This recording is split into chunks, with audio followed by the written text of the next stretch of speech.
Hello everybody, what is going on? Uh, Today's video is going to be, as you can probably tell by the title, how I ended up slapping a billionaire's son, right? So, bit of backstory, as always. Uh, I used to be a competitive ski racer. For those of you who have no idea what the fuck I'm talking about, and probably don't even know that sport exists, basically, it's skiing, but then you're weaving in and out of a set of turns, and basically, whoever can do that the fastest and reach the bottom wins, right? So I was on a ski team, right? So that would mean that I was out. It was a very good. It was a very good ski team. I was out and I was competing for like 9 weeks at a time. And we were all living in the same house, which had its own challenges, which I might make a video on next. Um, but yeah, as you can imagine, with a sport like skiing, the people that are doing it, uh, let's just say, they don't vote Labour, right? They're they're on the more privileged side of things. But the person we're going to talk about today, is like the Uber Thanos, has all the Infinity Stones, uh, version of whatever stereotype you've currently got in your brain. Um, so this kid, uh, I don't. Do I want to use his name? Nah, we'll leave his name out of it, but we'll just call him Tory guy. All right. So Tory guy, uh, he was I hardly ever spoke to this guy at all. Then, out of nowhere, he just started, just like not too badly, but just taking the piss out of me a little bit. Saying, "Oh, you're really slow and whatever." But that was true. I was pretty slow. You know, I wasn't the greatest on the team. I wasn't bad by any means, but I was there were people definitely faster than me. But so I just kind of ignored it. Didn't really take it too seriously.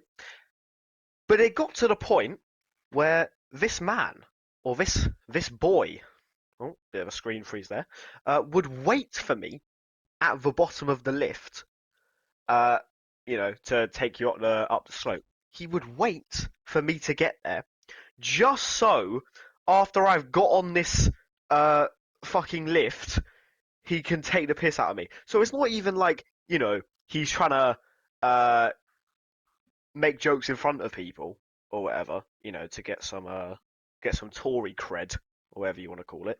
No, just doing it for the love of the game. All right.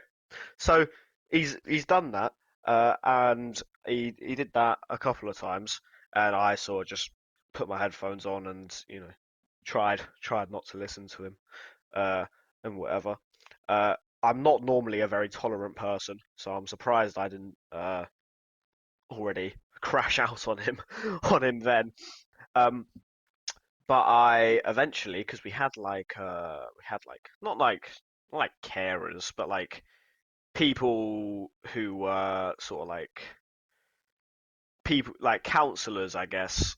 These would be the people that would like do all the laundry in the house, and they would do like if you were feeling like homesick or whatever, go speak to them. And they were also the people that like if you did anything wrong, they would come up with the punishment or whatever. So I went to one of them. I basically said, uh, "Tory boy keeps following me around, and he keeps making fun of me, and I don't think he's funny. And basically, if he uh, keeps it up, uh, I'm probably going to end up hitting him."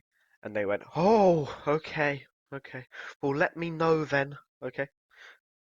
Literally the same day after I've spoken to this person, all right, I'm chilling in my room. I'm not sharing a room with him at this point, right? I'm chilling in my room. I was sharing a room with some other people. Um, and he comes in, right? And he just starts being so fucking loud. And I don't mean just like talking loudly, I mean literally picking things up, not his things, just things, because why not? And just, slamming them on the floor, banging the walls, opening and closing windows. So I got up off my bed and I said, Tory boy, in place of name, if you don't get out of my room, I'm going to hit you. And he sits there, because he was a bit fat, with his tubby little face. He stands there in front of me and he goes, but then he walks out the room. So I go, okay, I didn't get to hit him, but, eh, he's out of my room. Win-win, right? No, no, no. A day later, right, we are going to, as a team, we're going to a swimming pool, right? Because it was one of our rest days. It was just something to do, bit of fun. Tory boy decides, hmm, do I A, in this swimming pool, swim and have a good time, or do I B, just just take the piss out of Joe, right? So obviously he picks option B. So he starts taking the piss out of me, you know, and again, it's not that deep because, I can make fun of him back, blah blah blah blah blah. But then he decides, no, no, no, all right. On top of me just being an absolute knob, what really needs to happen now is I need to start pushing Joe underwater and holding him there. Now, please let me know in the comments if I'm being, dramatic here or whatever, right? But normally, uh, that's not what that wouldn't be my sort of joke, you know. Uh, not the type where you're drowning somebody. And he was. It was getting to the point where every time he would do it, he would hold me down for longer, and I just, I literally could not fucking breathe. So I got up out of the water, all right, and I said, uh, no name. I said, if you don't get away from me, right now, I'm going to slap you. I didn't say hit you. I said, I'm going to slap you. And he stands there. And he doesn't just stand there, he takes a step closer. So I wind up my hand and I give him the best slap I've ever given anybody in my life. Now, not that I've given people a lot of slaps, but trust me, this slap was thunderous. Okay, everybody instantly turned around, and he stood there, and he looked so confused. Even after all these warnings I'd given him, and even after I told him, you know, literally the second before what was going to happen, he sits there all confused and he goes, well, I'll just go tell the teacher then. Or sorry, well, not the teacher. I'll just go tell the house parent then. The same house parent that just one day before I had already explained uh what was happening, and she had basically uh given me the go ahead uh to basically do whatever I wanted to this kid. So he goes and he tells the house parent. Uh, and I look at her, and obviously she's not surprised. Uh, we get separated. Obviously, he gets taken out of the pool. Blah blah blah. Oh, I'm getting my clothes on, doing all of that, right? And but then we go after that. She gets like other people's stories and whatever. Everybody obviously backs me because they know that this person is just the most irritating person in the world, and that I literally wasn't doing anything wrong, and they'd all obviously heard me say to him exactly, warn him that if you came anywhere near me, I was going to hit you. So she goes through all of that. Everybody says, "Yep, Tory boy's in the wrong. Joe's a sound geezer, right?" And now the the the bit after this, which I didn't recall or didn't know beforehand, is that His dad owns a quarry in Edinburgh. Uh, the whole quarry, as in everything that gets mined out of this quarry, uh, his dad then takes and sells. So he's fucking minted. Okay, like he's got money, money, money.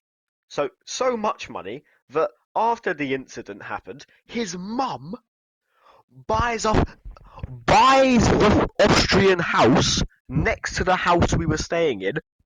Literally the next day, I don't know how that house was on sale. I have no fucking idea, but she buys it, okay, and then she shows up, and I get fucking dragged out of my room by my friends, and they say, "Oh my god, Tory boy's mum showed up, uh, and she's having a word with the house parents."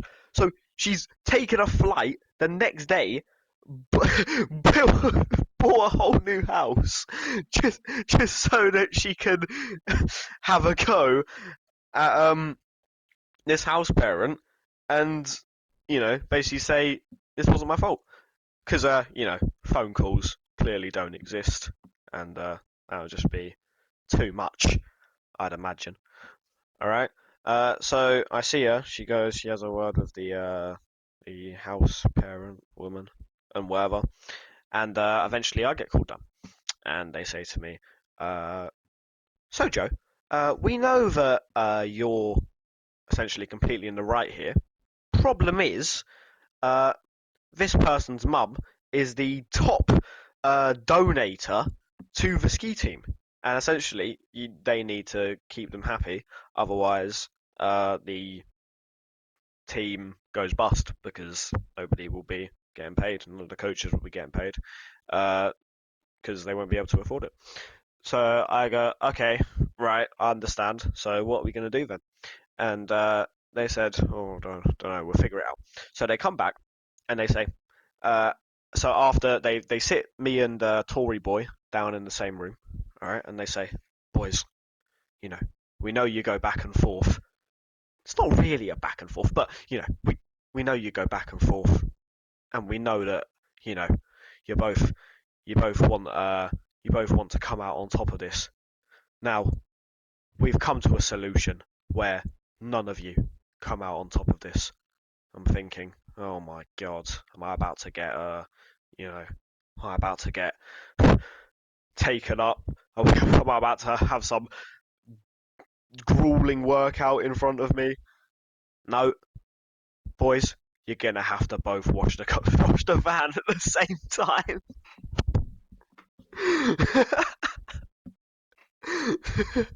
So she, his mum has flown, bought a new house, for the sole purpose of making sure that I see justice, and the punishment they come up with is me and this kid have got to both wash one of the fucking fans. Oh, so I burst out laughing and I went, yeah, that sounds good to me. They get up, they make me shake his hand. He's fuming, obviously. Um, because not only has he been ridiculously embarrassed and everybody now thinks he's a pussy, uh, but now he's now the punishment that his mum spent, I'd imagine, upwards of like at least 200k um, to try and get me is yep, I'm washing vans and he's doing it as well. Um, so yeah, uh, that's kind of the end of the story. Uh, I hope you guys enjoyed. I hope it wasn't too boring. And yeah, I'll probably be making another one very shortly. So yeah, like and subscribe, uh, and recommend to your friends. Thank you.